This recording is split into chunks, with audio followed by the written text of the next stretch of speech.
Alright, good evening everyone. Welcome back to the more StarCraftOz.com action here. We are at the lower bracket finals, Kowi versus Pinder. This is going to be a best of 5 matchup between these two Protoss powerhouses down here in SCA land. Brought to us by Steel Series and over $450 worth of prizes here. As we jump in, it is going to be game 1 on Scrap Station. As I pull down the overlay. There we go. I unfortunately do not have a co-caster tonight because they all either watched this game 10 minutes ago or have other things to do, so I'm going to do it solo for you. We have Kowi spawning as the yellow Protoss up the top here. Sorry, down the bottom corner on Scrap Station. We do have Pinder as the blue Protoss at the top. So both these guys have pretty much polar opposite styles. Pinder likes the fast expansion, macro style of play, whereas Kowi is like really aggressive, like constantly loves the 3 and 4 gate into expand into the 8 gateway things. Really likes to get in your face with just as soon as possible. So it's going to be very good. Both of these guys came through a few decent opponents.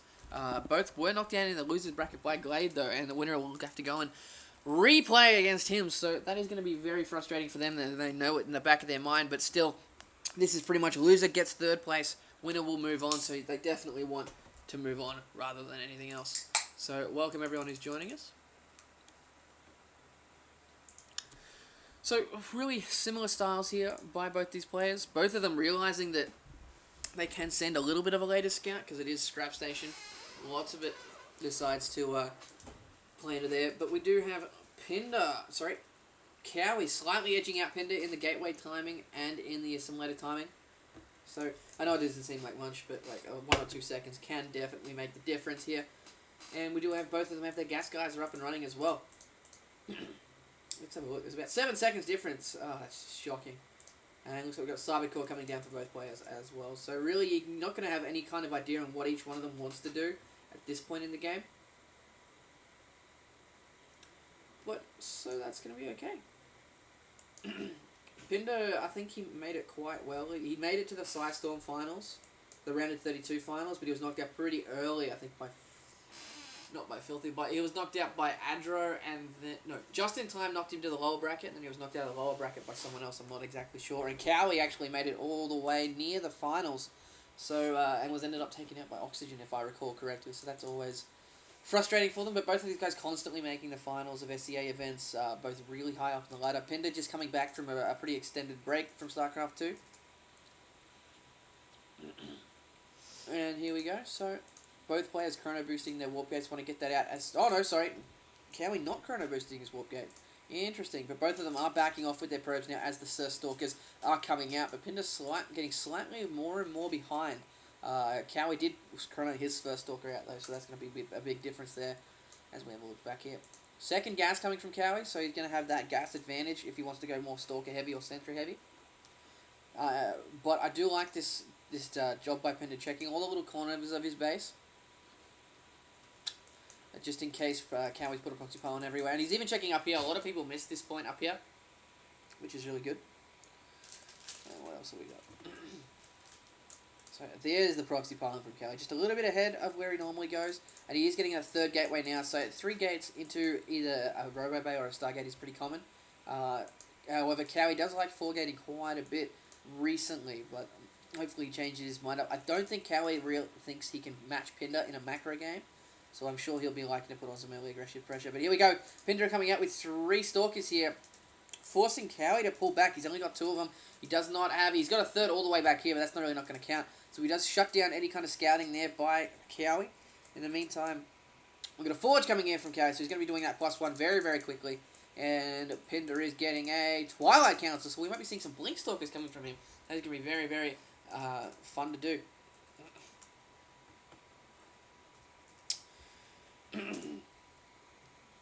So, if anyone's just tuning in, this is going to be the lower bracket final of the SCA Open, Pinder versus Kowi. If you want to catch any of their games that they've previously played for this event, check it out on their YouTube, youtube.com/unstabletv1. All the events are there, including Sidestorm, including SCA Fighting, or Fighting, that went on Friday. There's a good 4 hours worth of footage with Glade and how he thinks.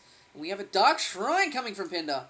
Oh, okay. That is something that Cowie definitely wouldn't expect. We do have Zealots coming out the front, so going to be forcing Cowie once again to pull back and look. And Cowie's gone for an expansion instead. Sees that Pinder's still on one base, wants to take that expansion. Wants to take that expansion advantage very, very early, but that might come back to haunt him since he does not have a robotics facility. He does have that forge, so he might be able to place down a cannon or two to help him out there. He does have a cannon right at the front behind the steam vents, so if Pinder doesn't use it, control his Dark Templars around the right side, that could really hurt him there as well. And as the Dark Shrine finishes, what do we got? We got about 20 seconds on the Dark Shrine. We got a forge coming out for him as well. If you have a quick look at Pinder's view, he does not see the forge, he does not see the expansion. And on the other hand, we have Cowie seeing nothing but that very first probe scout. So neither player really knows exactly what's going on. Very frustrating in this point because it is pretty much like poker. You don't know what's coming. 3 Dark Templars coming out for Pinder now. So as long as he dodges this cannon, which he does not know is coming, does not know is there. And we also have a proxy pylon over on the left-hand side here for Cowie, which Pinder does not see. Alright, so yeah, he definitely has no idea any of this is going. But Cowie's expansion now up and running. So Pinder needs to do a lot of damage with these DTs for them to be effective. But I think he's going to run right into the vision range of this cannon. Bam! There we go. We just see him. He needs to target fire that cannon. Oh, getting around the range. He's going to lose one of the DTs. He's running a little bit too far around. If we have a look back up the main, we're going to be seeing some cannons dropped left, right, and center. Robotics facility for that observer, and we got one cannon down at the natural here. Pinder doing the right thing, splitting up his units, and we got cannons in both places. So Pinder has a very short opportunity here to get as many kills as he can, as he's going to work in the drones at the main and the natural. And it looks like this DT might be able to take out one of the cannons, if not both, before the time they finish. So we have a quick look back up here. Pinder going to work on he does get the cannon at the top as well. More cannons going down. But I think Pinder wants to focus on probes right about now, as he does take his expansion and is getting blink here for Cowie. So Pinder keeping these cannons shut down. Nicely done by him. If we have a quick look back at the main, the DT is in the main. He is taking out the cannon. Is he going to get it in time? He's going to be very close. He does get it in time, so still no way for detection for Cowie. He's going to have to wait for this. He's going to have to wait for this observer, which should be coming pretty soon. He's floating about 500 gas. It's very, very frustrating for Cowie, as Pinder taking out more stalkers, and he's just going to go for these cannons one at a time. At the back end, we do have lots of units coming in for Pinder. At the front, these DTs are going to be very, very effective. He's going to be able to walk in, take out that expansion. But Cowie doing a very good job.